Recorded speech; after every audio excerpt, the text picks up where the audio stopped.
Hello, welcome to Monday Night Live 55, all the fives tonight. Hello all, good to see you here. I've got this little graphic up on the screen, one of my favourite poems, Love of Sunburnt Country, of course, and that's sort of the whole country seems to be about this morning, this week. We've got massive flooding up in Townsville. The dam released last night, and there's 2 million litres a second coming down that river at the moment. So our thoughts are with the 20,000 people evacuated, 20,000 homes evacuated up there. So you know, they're talking metres of rain, they're talking, you know, just epic amounts of rain. They got 200 mil today, I believe, and now it's heading down the coast to Bowen and Innisfail. So there's certainly quite a, and then there's obviously, the way our country is, there's obviously a upside to it. This is the current drought declared areas. A lot of that area right up the north there is getting a bit of a break. So that's fantastic to see that they're having a bit of a break there in that drought. There's still plenty of places, of course.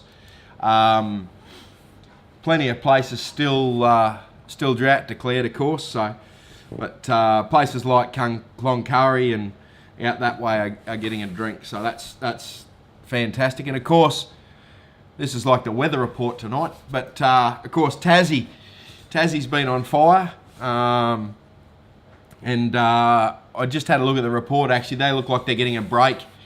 You know, cooler temperatures, and then from Wednesday, Thursday, they're starting to get some showers, so that might provide a bit of relief for people there. So thoughts are with all those people, thoughts are with the people in the drought. You know, I think it's been pretty hot in Victoria too, so everyone's copping a little bit, sort of thing. So, you know, everyone, Paul's here, Sean's here, Lynn's here, Ron and Brendan. G'day guys, good to see everyone here. The young guns are here, Mick and Damo and all the guys up there. Lynn and Frank, g'day Frank. I suppose Beck's here somewhere too. Nadia still hasn't missed a episode, 55 of them. That's an effort and a half to listen to me for 55 hours, so well done, Nadia. Grotty Gold Prospecting is here too, good to see you. Dustin the Gold Rat's here, so good, we're getting a lot of people here, so that's fantastic news. So we move on from the weather report, I suppose. So tonight, tonight's giveaway is a week on the Cockatoo lease up at Claremont, which is just a fantastic prize. Anyone that's into gold prospecting will have an absolute ball up there. It's proper gold mining. It's actually push and detect, so an amazing prize. Very similar. Just like and share like the page and share the post. Happy days, and we'll stick it in the randomizer at the end of the day, and you get a whole week. So Donnie's here, Mark's here, Tom's is here. Tom, it's time to go to bed. Mark's just mentioned that, your dad's mentioned it's time to go to bed, mate. So you can watch this tomorrow. So when it's not bedtime, mate. So, yes. So, yes. So Claremont, a lot of people have asked me in the last, now and previously, where's Claremont? Claremont's in central Queensland. So Claremont's in central Queensland, but one of the country's richest little gold areas. So you will have a ball up there. The place is surrounded by fossicking areas. So it's just a spectacular spot if you're into gold prospecting, particularly if you want to see how a lease works. So, it's central Queensland. Paul's just put there about 100 k's north of Emerald. So, proper gold mining town. So, yes. Sandra and Tim are here. G'day, guys. Baz is here. And lots and lots of people here. So, good stuff. So, lots and lots of news. Lots and lots of news. So, for those who don't know, I'm Ben from Gold Diggers. We've got a shop in Brisbane. Somewhere there is the address. You can't really see it. It's 50 Freither Street. And I am always available on that phone number. That's my mobile number there. So, if you've got any questions, please ring me. That phone does not ring enough. So, yes. So, we'll just get rid of that for the time being and get stuck in. Some really, really exciting things. Something came out through the week that I think you guys might really, really love. So I keep putting up about the events page, the Queensland Gold Prospecting events page. So there's a couple of things happening on that page at the moment, and one of them is the Southeast Queensland Nugget Hunt. There's been a lot of speculation about where that event's going to be. It's going to be near Warwick, that sort of area, south of Warwick. We're still working out a location and a price, so we'll work all that out shortly. So, but that's happening. So if you want to come to that, get on that page, and that is one of the best events that I've been to, certainly. So, but have a look at this here. So Donnie, who runs that page, and that's probably a terrible photo, so I don't know whether you can see it. So you'll need to go to that page to go and have a good look at it. But he started running the Gladstone, a treasure hunt in Gladstone. But the prizes, so it costs money to get involved in this treasure hunt, right? It's $30, right? But the prizes are AT Pro, $1,000 machine, MI4 pinpointer, and a Garrett Gold Pen kit for third place, right? And it's an old-fashioned treasure hunt, a bit like geocaching, where you get a clue, you go somewhere, there's another clue, then you go somewhere and there's another clue, and you go somewhere, there's another clue, and the first one to arrive back at the pub, wins a metal detector, second place gets the pinpointer. It's just such a clever idea, and I think a lot of fun. So from what I've worked out is that Donnie's trying to run these events all across the country. So I think it's going to be I think that'll be a spectacular day to go and do, and a bit of fun with the kids. Donnie's just posted the link up there to the page or the event. I'm not sure which, but I think that's a cracking idea. I'd be in that, just for a bit of fun. If it wasn't so far away in Gladstone. So if you're in that neck of the woods on March 16, I think you should have a crack at that, because that's $30 and the prizes is, what's the prizes worth? 12. Let's say it's $1,300 worth of prizes for a $30 entry fee. That's quality. I like the idea of that. So fantastic. bit of gear, so I like that sort of stuff. So anyway, right, so what's next? Okay, so Welcome Stranger. That was on the weekend. Apparently it was a very successful event. About 50 people went. I think the heat kept a lot of them away. But we've got some photos here. I keep picking that mug up. But here's the, these are actually the descendants with the obviously that's not the real nugget, but with a replica of the nugget. They're the descendants of these two likely looking lads. Johnny and Richie, John Dearson and Richard Oates. They're the two people that found the Welcome Stranger. So, yeah, so a fantastic event. There's another picture of all the crew and Lisa there in the middle. Well done, Lisa. Lisa's a big supporter of the show, so congratulations, Lisa. It sounded like it was a fantastic event. They had a bluegrass band, so it was a really, really good event. So well done on that one, guys. That was a really, really good thing. So what I'll do though is just before we get into, I've got a whole stack of stuff here about the subject we're going to talk about tonight is how to find gold. I've tried to attack it from a little bit of a different way compared to the last few times that we've done this subject, because we've done this subject a few times, of course. So, but before we do that, this is the view from the toilet at Cockatoo Lease. It's the best view in the place. I do want to just give you if you don't win tonight and you want to go to Cockatoo Lease, lots and lots of people have been contacting me through the week, so I'm going to put this up again. This is the ad on Gumtree. So this is what you're looking, prospecting on a gold mine at Claremont, and they're the numbers for Barry and Paul. So if you do want to come along, just like you can go and talk to them and just organise to go up there. If Paul's up there, there's you can go and you can do a bit of a tag along training / adventure trip with Paul.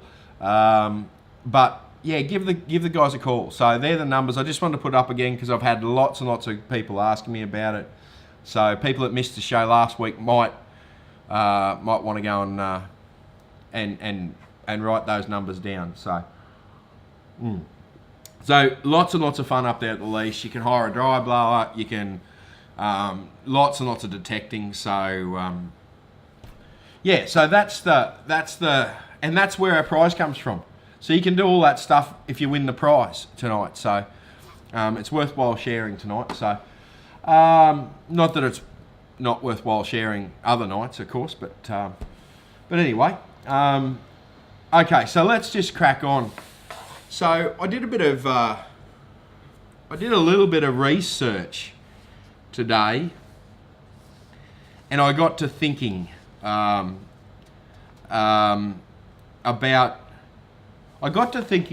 who buys detectors and what happens to these detectors. Okay, with regard to gold mining, and I really came up, and I'm being a bit general here, but Andrew's posted up the numbers for the guys. Thanks for that, Andrew. It can be a bit hard to see at times, so, and I didn't put it up there for long, so. So there's 4 types of people that buy detectors, okay, that I've seen, and this is a bit generic, but so there's lots of people that come into the store and just want the best machine. Right? They just go, haven't done it before, I want the best machine, and you start talking to them and they're asking about fossicking permits, they're asking about where to go, all this sort of thing. And so what happens is they tend to spend no time learning the machine. And they get frustrated they don't find a piece of gold in the first 5 minutes. Then the machine goes in the cupboard for the next 2 years until they sell it. they're often good second-hand machines to buy, right?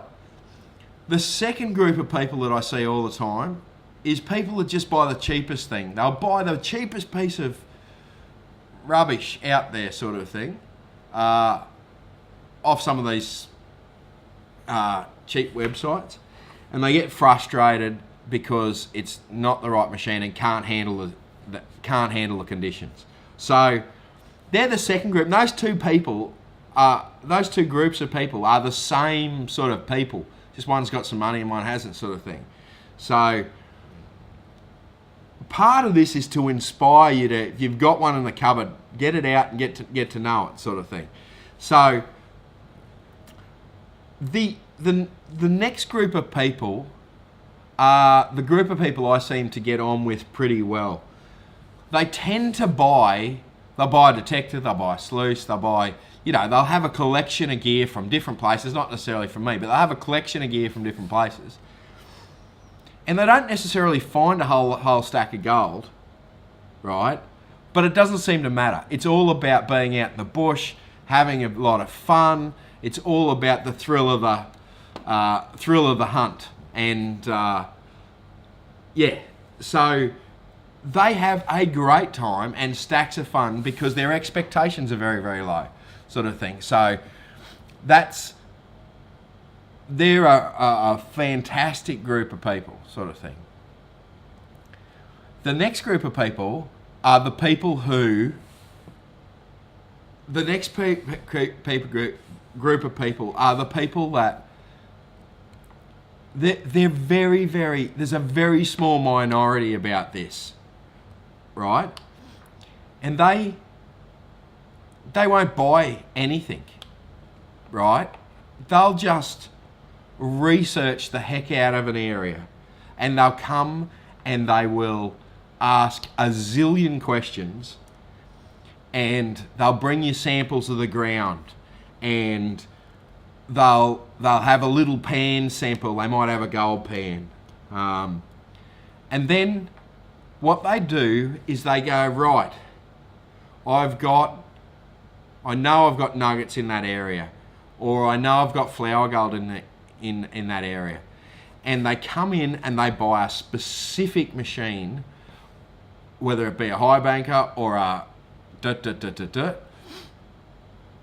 or a detector or a whatever they need, and they buy it specifically for a job. They've got loads of patience, and you need loads of patience, as everyone knows. And they'll buy that machine and they'll read the manual over and over, and they'll become an expert very, very quickly, and they will never lose patience with it. So, my advice is, don't be the top two people. Don't be the first two. Be the second two. So that's my first bit of advice for how to find gold. Don't just go out and buy the best thing and expect it all to fall in your lap, because it won't happen. Don't go and buy a $70 machine off AliExpress and expect to go out and find gold the next day. It just doesn't happen that way. So my suggestion is, be the second two people. Love the bush, low expectations, or research the crap out of an area until you really know what's going on. So, And the third group of people is most people on this show, is that they just love the bush and love getting out there and love doing their stuff, and just, enjoy views like that behind me, and sitting there and having a quiet beer, a cup of coffee in the morning, and that's what it's all about, sort of thing. So, yes. So, while we're talking about machines, right, I just want to give probably a very simplistic view about machines. There's lots of people that want to get into gold prospecting will probably be watching this show. So, all machines will find gold. All machines will find all metal. And a lot of people say, oh no, only gold machines will find... No, all machines will find gold. what happens as you go up in price, right? The way it handles the ground, the deeper it goes, the easier it is to use, and because of all that, the more gold you'll find. So when people say to me, oh, listen, a go find's not going to find gold. Well, of course it is. But it needs to be a lump the size of my thumb sitting on the surface. So so you can have a crack with anything you've got. But the more money you spend, the better machine you've got, you know, the latest technology, you know, that's the way to look at machines, the more chance you've got. And some of the cheapest and easiest way to get into gold prospecting is to buy a gold pan. And you actually have, particularly the people who don't do it a lot, if you spent as much time on the gold pan as you have on that on that metal detector, you would definitely have some gold in your pocket. So, yeah. So a gold pan is probably a great start for a lot of people, and you can find some decent gold with gold pans. Really, really decent gold with gold pans, and particularly then it leads up to sluices, and that's not overly expensive. You can pick up a sluice for less than a couple $100. So, you know, there's ways into gold prospecting. Rather than spending $300 on a metal detector, there's ways in there that will find you gold, and yeah. So, okay. So Darren's here, Cody's here, Robin, Blake, Daryl. Yes, Daryl makes a good point. You do need a shovel or a pick or something. But you probably got one of them sitting in your backyard anyway. Yes. Ray's here, Ray Bass. 1.5 years of detecting at Warwick. 10.46 gram, 2 nuggets. Patience is a must. Yes. Yes. Right.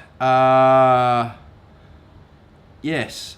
Okay, Brett's here and Donna's here. Okay, beautiful. Okay, so let's just move on. And we've talked a little bit about this, if I can find my list. The most important thing with gold prospecting, without a shadow of a doubt, is not the brand of machine. It's not how much you've spent on a machine. It's not anything to do with that. It's attitude. Attitude rules the world with gold prospecting. So you need to have patience, and you need to be in a positive frame of mind. And how I attack it is, the 50th bullet I've dug for the day is one step closer to my next nugget. And I have that, oh good, we got a bullet, get that out of the road, you know, I'm one step closer. Otherwise, I can get quite frustrated with it, and I have done.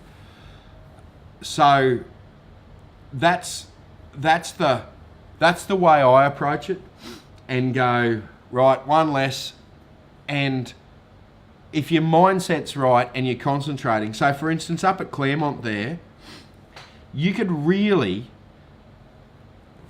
like, it was 40 degrees and it was hot, and you were drinking water. Like, I drank 1.5 cartons of water in 3 days, like 600 ml bottles. Like, I just smash water all the time. Really, from a concentration point of view, you'd get, like, at best 45 minutes, right? Until you had to go, look, I'm not concentrating, I'm not doing the best job I could, I've got to sit down for 5 minutes and have a drink of water and a spell. So you've got to be conscious of what your mind's doing. And every hour, like even an hour, even in decent weather, sometimes it's best to sit down, take it easy, have a look at your surroundings, see what's going on in the ground, just tend to refocus a little bit. And you tend to, when you spend that time sitting down, quite often you spot something that you might not have spotted when you were wandering about the place. So those breaks are important. They're just as important as the time spent detecting. I was detecting up there at Claremont after a long hot day. It's 6 or 7 o'clock at night and you go, right, I'm going to get into this while it's cool. And you know, you're gung-ho for 45 minutes and then you sort of catch yourself and you go, I'm not really paying attention here. So, and there was one day there where I just went, I'm done for the day, and you can't just keep going. So, yeah, so exactly what you need to do is just take your time, settle into an area.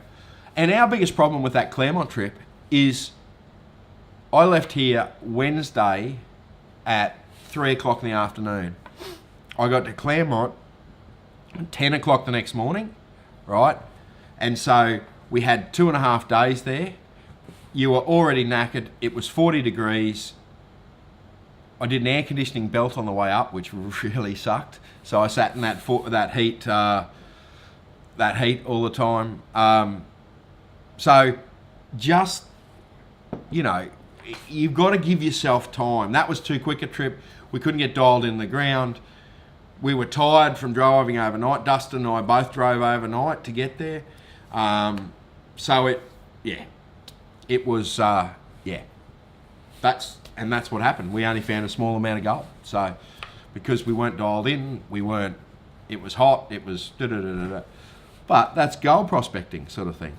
Oh, like everyone's carrying on about grab a violin. Well, not everyone.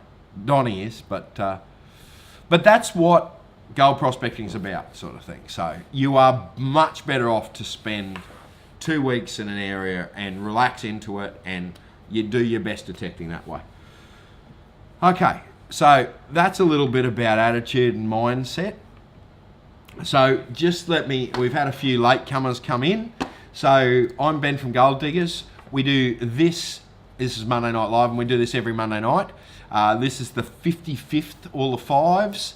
I got a little shop in Brisbane, that's the address, and that's my mobile number. So obviously, if you ring that mobile number now, I won't answer. But if you need advice, just give me a ring, just pick up the phone. So yeah. And so tonight's prize is a week's trip, staying and detecting on Cockatoo Lease, which is the picture behind me. That's Dawn at Cockatoo Lease from the camping area. So a fantastic prize tonight. Really excited about it, and that is the view from the long drop. I love the view from the long drop. It's awesome. So some people find it horrible, so I'll take it off. But it's a good view. So yeah, right. Lots of people saying their internet's a bit jumpy tonight. So I hope it's not me. I haven't had any drop frames, so I don't think it's me. So okay. Have we got any questions here that I should be answering here? So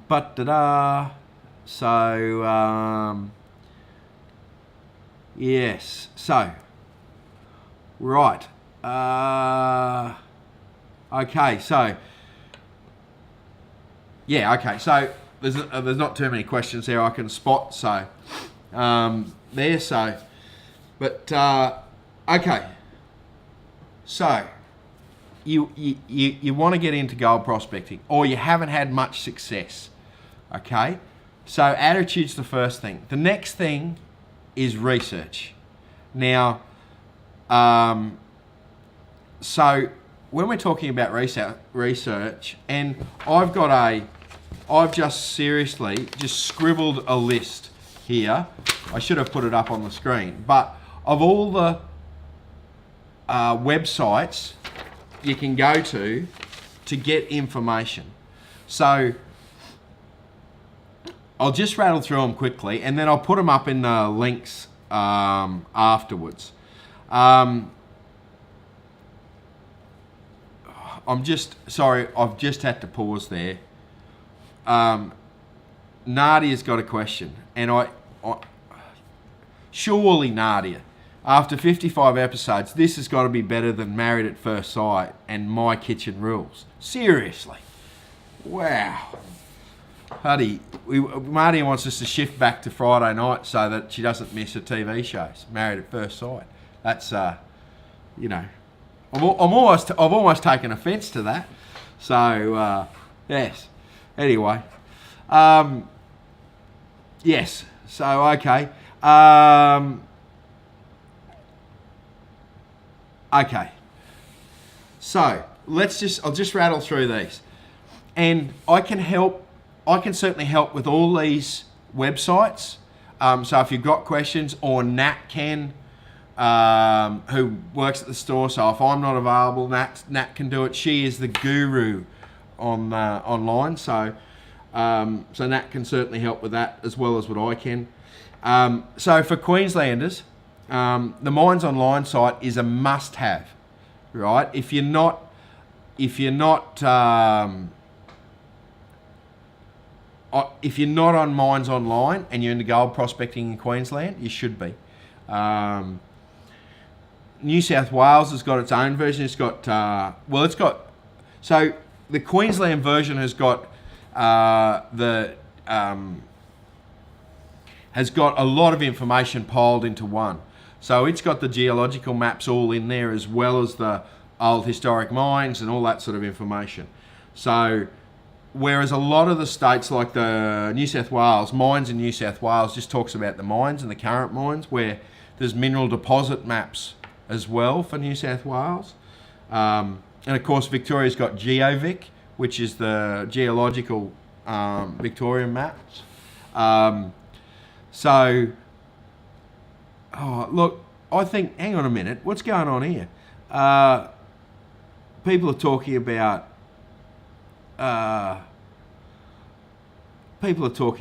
what's that? American Pickers is on. Like that's a fraction better than Married at First Sight, but yeah. Anyway, there's also the New South Wales. Dustin's put it up there as Mine View, but there's other information in the mineral deposit maps, and so each state has different resources available, and there's a lot of WA has a tenograph system, but there's also resource maps and where the geologically the gold's formed and that sort of thing. So Northern Territory's got one, South Australia's got exactly the same sort of thing. So all of the states have got one. So doing your research with that sort of thing is fantastic. The other thing I want to talk about with research is sometimes there's a whole stack more information in the old books and old little bits of information. If you're finding stuff on the internet, so's everyone else. But if, for instance, we were to pick up a book like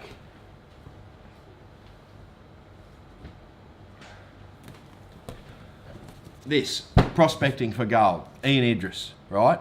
Stacks and stacks of information in there, not a lot of locations. I couldn't spot the... but there's a stack of books like this here. So this here is an old Departments Along Mines. It's a... what date's on that? 1907 Geological Survey of Victoria. And it's got in here, has got pictures of the maps, the mines. Like this is an underground mine, and it's got all the shafts and all the drives in it. Like a lot of that information is gold because there's not much of that stuff around. So if you can pick up things like that for your area, you will be dramatically better off than just the average punter. So this sort of stuff is absolute quality, and if you spot this stuff and you're into gold prospecting, Like, what do we got here? Like, there is stacks and stacks of info in this one. So like, and these are cool things to have anyway, sort of thing. Like, if I can open this up without tearing it too much. But like, look at that. Like, there's a mine. Just a quality bit of gear. That's the sort of information where you will find a lot of information about gold. So just think outside the box with that, with your information and your research. If you can find a lot of this old stuff, you will be dramatically better off. So, okay, so, right. Donnie's got the Nugget Hunt link there. Information, state libraries is good. Historical societies. Trove is good if you're looking at a specific area and you're looking at Claremont and what to give you, if you're looking at Claremont or you're looking at Ballarat and you want some information, historical societies and libraries and all that sort of thing are fantastic for that information.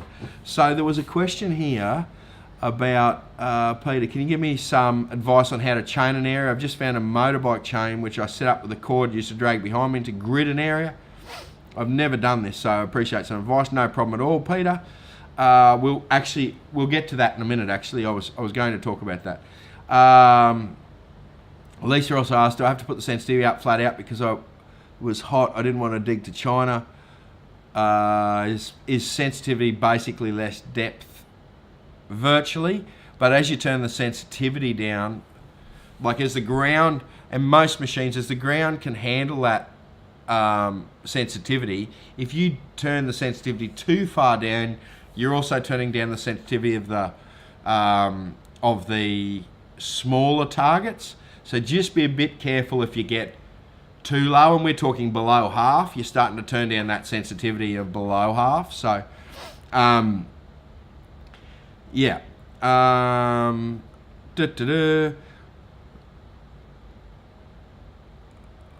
Peter asks if we do with a bit of gold site guidance, do you have organised days and weekends detecting?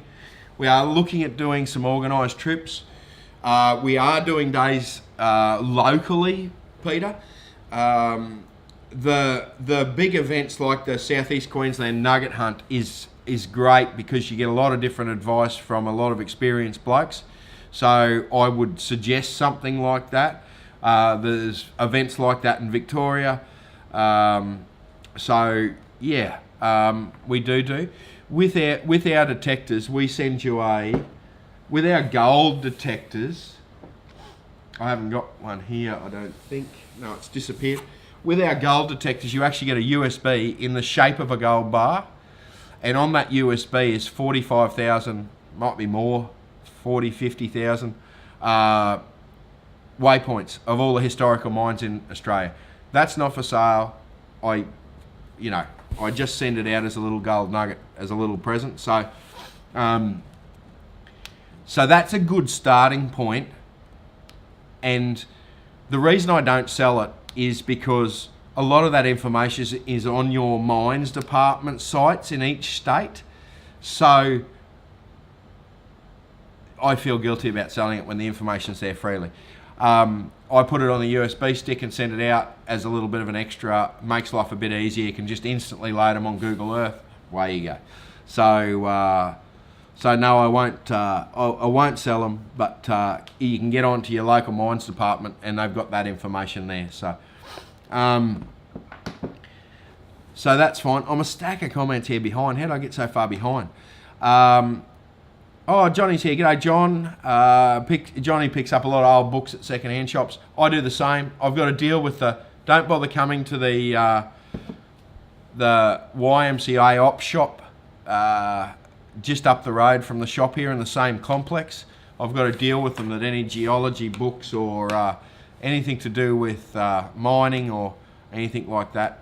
I get a knock on the door and here it is. So I pay them good money for it. So I have dominated that that op shop there. So, and they get some books through too. They get some good books through too. So yeah. So Gary asked the question: if you find a big piece on cockatoo, do you get to keep it? Yes, you do. You pay to detect and keep what you find. The only restriction to that is the guys, they do this to some, they do this to others, and not, it depends on who's there.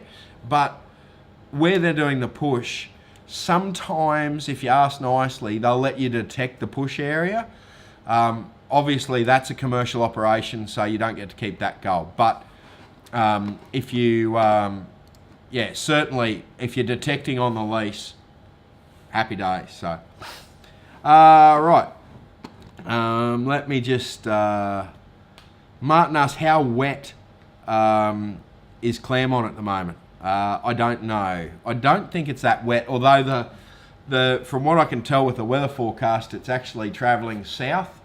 So I think Innisfail's next to get hit, that the rain depression or whatever you call it. So, there you go, Narelle, dry and hot. So hopefully it gets a bit of a drink out there, Narelle, for you. So I'm not sure it'll go that far inland though, from what I've seen on some of the weather reports, but maybe. So hopefully, yeah.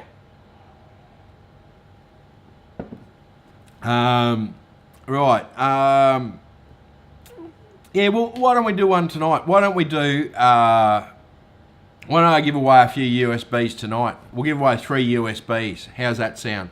People are after the USBs, so happy days. So, right. Ben asked, is there a set angle to run a sluice, or it's dependent on the material you're running? So Ben, sluices, it depends on the mat you're running, depends on water, the water volume over the mat, depends on what the material's like. Like if your material's quite claggy or clayey, you might want to tip it up a little bit and slow it down the mat. But 9 degrees is a good starting point, Ben. So yes. Yes, so let me just go, I'll just go and grab one of those USBs.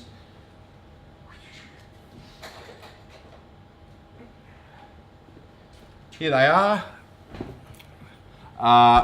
So it's actually a gold nugget USB.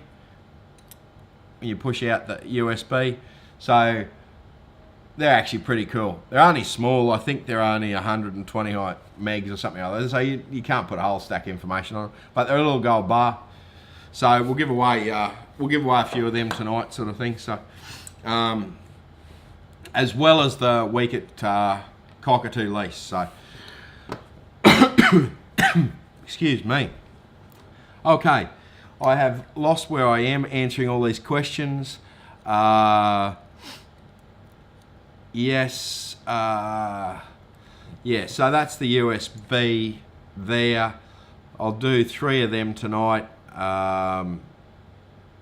Yes, so, yeah. Oh, Brian never got one when he got his ORX. Okay. Well, if people didn't get one when they bought a machine, just contact me and I'll make sure you do. Normally, Nat's very good at it. I'm crap at it, to be fair. So, Brian, my apologies. I think I helped you and mucked it up. So, yeah. So, yeah. Yeah, so 9 degrees on the mats, guys, for Dream Mat. Is about perfect. It's a good starting point. And then if you're if you're running a lot less water flow, it probably needs to be steeper. If you're running more water, you flatten it out. You know. So I got one when I bought my Garrett. Baz, doesn't work. Well, is it operator error or is it a USB problem? So that's my question. Yes. So yeah. Right, no worries. Well, let's move on with that. So if you've got a problem with your USB, just let me know, hey? Yeah.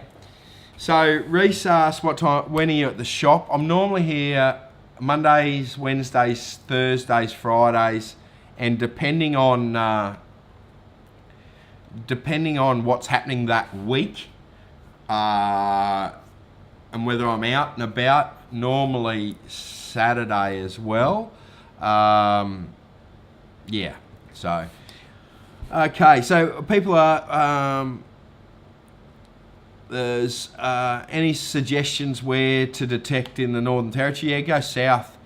Southwest is always good, would be my suggestion. Heading towards the WA border is always a great idea. There's a lot of ground out there that hasn't been, it might have been prospected by big mining companies, but they're looking for commercial quantities of gold. So we, as prospectors and hobbyists, we don't need a commercial quantity of gold. We don't need 200 tons of gold to make it payable. We just like a little lick, so to speak. So yes, right. Okay, so guys, just looking at the time, it's you've got 15 minutes left to share for the prize. The prize is a week on the lease up at Claremont and 3 of these little USB sticks with the waypoints on it. So you need to share to go in the draw. Only one share per person counts. So I've worked out how to do that. So if you've just come along late, this is Monday Night Live. We do it every Monday night. This is all the fives, 55. That's the shop address up there, and that's my mobile number. So if you've got any questions, feel free to ring me. It's on during daylight hours. Night time I don't answer. So if you've got questions and it's daylight, just give me a call. I'll talk about any brands. I'll talk about any locations. I am one of the best dribblers going around. So yes, feel free to pick up the phone and ring me. I'm around. So yes.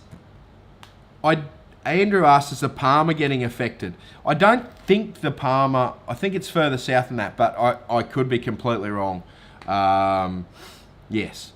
So, okay, all the specific questions about which, in specific areas, Halidon and all that sort of stuff, I might have to just answer them if you send me a PM on Facebook, just shoot me a quick PM and I'll do a little bit of research and see if I can track some information down for you. But yes, so okay. Yeah, Scott makes a good point. The sun's in your eyes with the shop address. I know it. I've picked a terrible colour, so oh well. That's next week. I'll have a different background, and maybe the background. This might work better for you, mate. The sun's not as much in your eyes with the view from the long drop. So yeah, there you go. Right, Dean's here. G'day, Dino. Nicole asked if the lease is open all year round. Yeah, it's open all year round. I think they close over Christmas, but you'd have to talk to the boys about that. I'm no expert on what they do. Yeah, the Palmer is getting a lot of water, Dustin said. So, yes. Okay, so I need to get to this next bit here. Let me get rid of that stuff. So, I had a question about, someone asked about gridding an area, and I was prepared for that. So the next subject I want to talk about is having a plan of attack. Okay, so you've done a lot of research. You've got an area that you reckon's red hot. Okay, so the first thing, if we're talking about alluvial gold, okay, the way to do that, and the spacing will depend on your area and where your concentration is.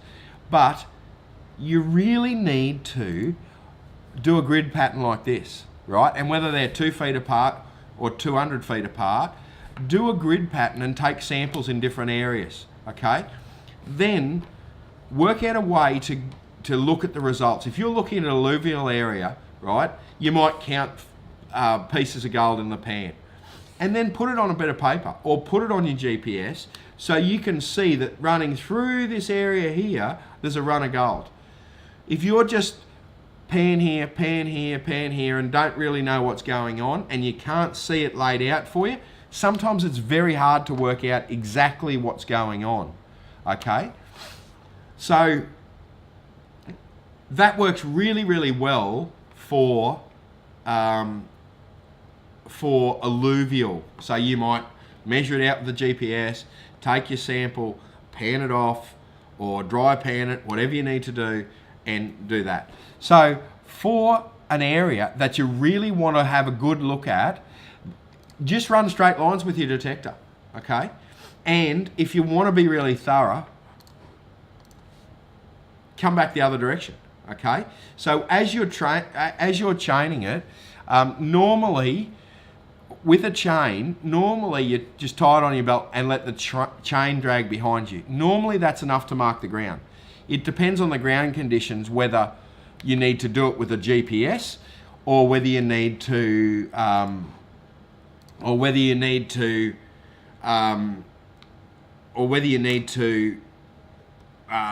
just drag the chain behind you.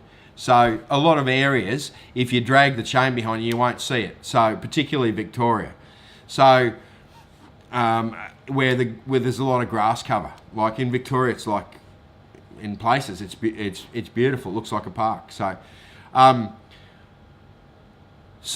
somehow or other, grid it out. I've seen a bloke run on his detector, mounted on his shaft, an iPad, and that's his GPS, and he runs the lines on the iPad and he knows exactly where it is. If you really want to grid an area with a detector, you need to overlap your swings, I would say, by at least 20 centimetres at the end, maybe 30 centimetres, because at the end of that swing is where you're going to lose your ground coverage. Okay, so just be aware of that. You really need to overlap your swings, and find out what's happening, sort of thing. So the other thing I want to talk about too is let's say you're doing an alluvial pattern, just for instance, same with detecting, that's like this, and you've got a plan to go and you've got a plan to go and test that whole area, and you up in this corner here above my head, you get a little patch of gold. Quite often it's best to stick to your plan, right, and do the whole area, because over here you might find a richer patch, and if you waste all your time over here that isn't quite as rich, you've missed this bit. So quite often, just stick with your plan, because you put that plan in place, you're having some success here. It doesn't necessarily mean you won't have success over there. So stick to your plan, do your sampling, find out the richest area, and then put it down on paper so you can see it, or on your GPS, or however you do it. So so that's very, very important to get it out so you can actually see what you're looking at. If you've got it in your head, quite often it's hard to see those patterns developing, particularly over particularly going over an area. So, and then just quickly, I see a lot of people coming in who've bought a detector and actually needed a sluice. So it's very hard when people see a little bit of colour and then think, well, I'll get a detector, and because there's always they think that there's always bigger stuff there. quite often that's a mistake, and the little stuff is just little stuff, and there's a lot of it, and the detector won't pick any of it up. So there's a little thing there that is pretty, is pretty, that happens quite frequently. They buy a detector, they've got a bit of ground, and it's all fine gold, and they can't find anything with the detector. So, So, and, you know, as I said before when I was talking about detectors, you will have more success. It's a bigger outlay, but you will have more success with a better quality machine than you will with a cheaper quality machine. There's no doubt about that. So, so that's sort of, have we got any questions there? Andrew's got the link for Cockatoo Lease, so fantastic.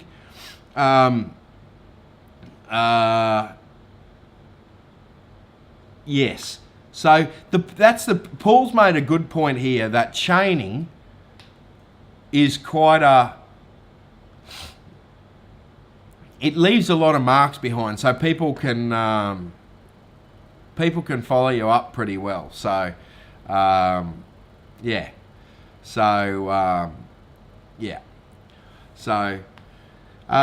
asked, are the gold fields at Warwick still worth a look? They are.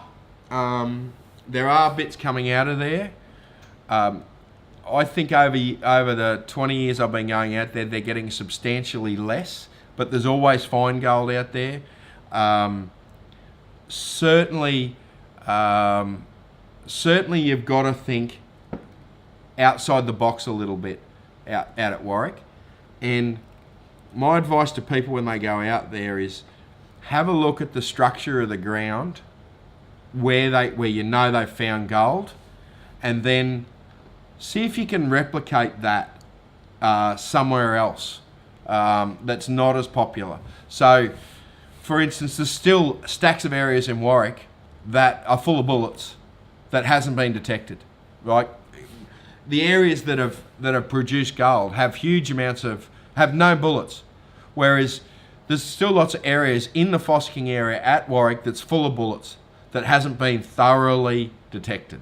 So I like finding bullets because I know that it hasn't been done thoroughly by everyone else. So yes, so that would be my suggestion to you. Is to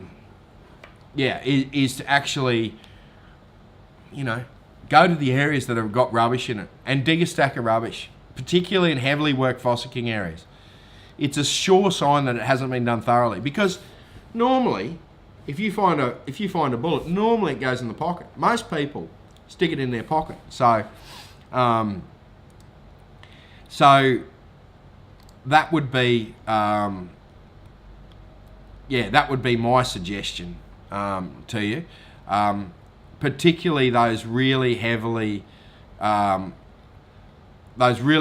trafficked areas. If you're finding bullets, like if you go into Claremont State Forest that's been open for 100 years to fossicking, right, and you'll find a stack of bullets in a little patch, stick to that patch. Would be my suggestion to you. So,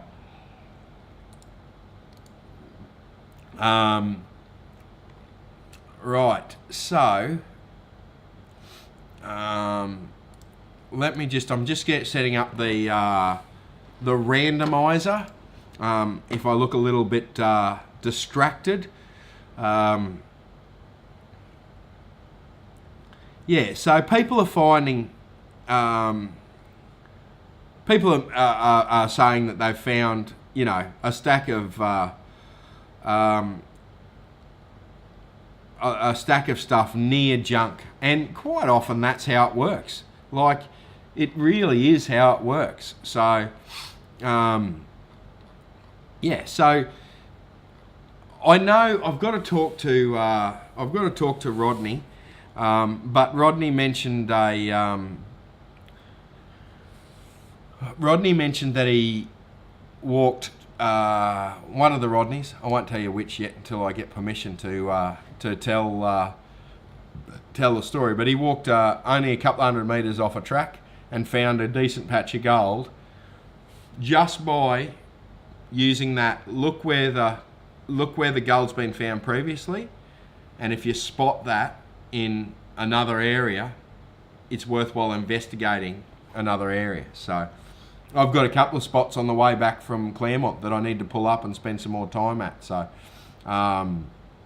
yeah, so yeah, so there is a lot of those areas there that is are worthwhile looking at. So okay, guys, so you've only got a couple of minutes. Actually, you've got less than a minute before we run the randomizer and draw the prize. Last sharing, I'm just looking at the clock now, waiting for it to tick over, and it's just ticked over. So I'm going to run the randomizer now. So what are we going to do first? We'll do the 3 USBs first. So the first USB,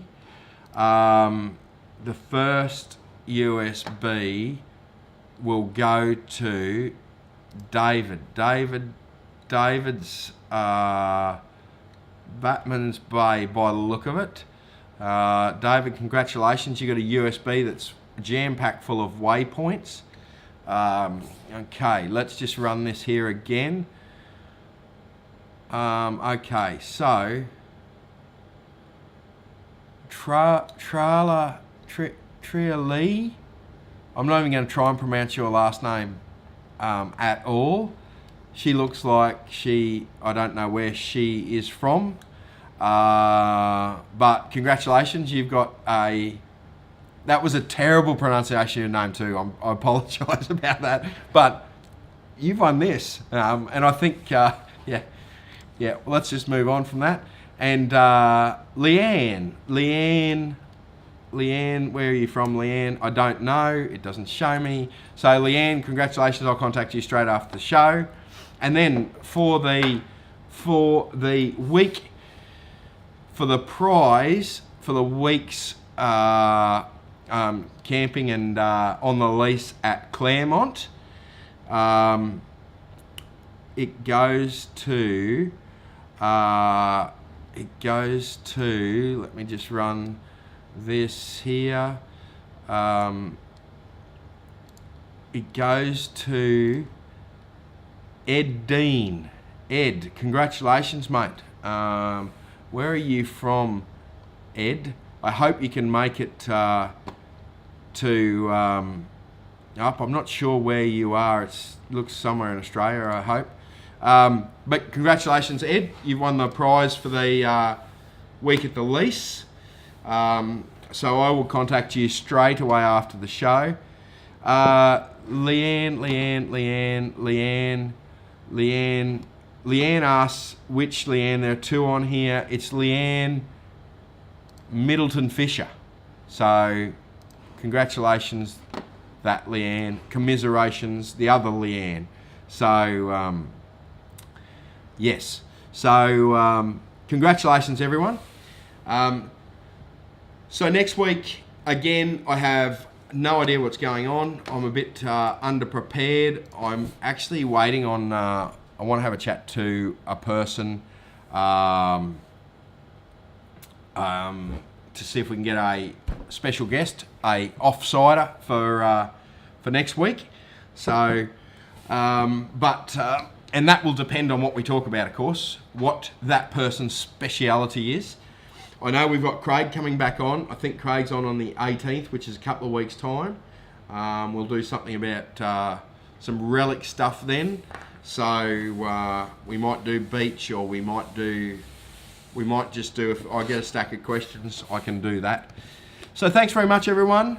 This has been Monday Night Live 55. Thanks for coming along. Night.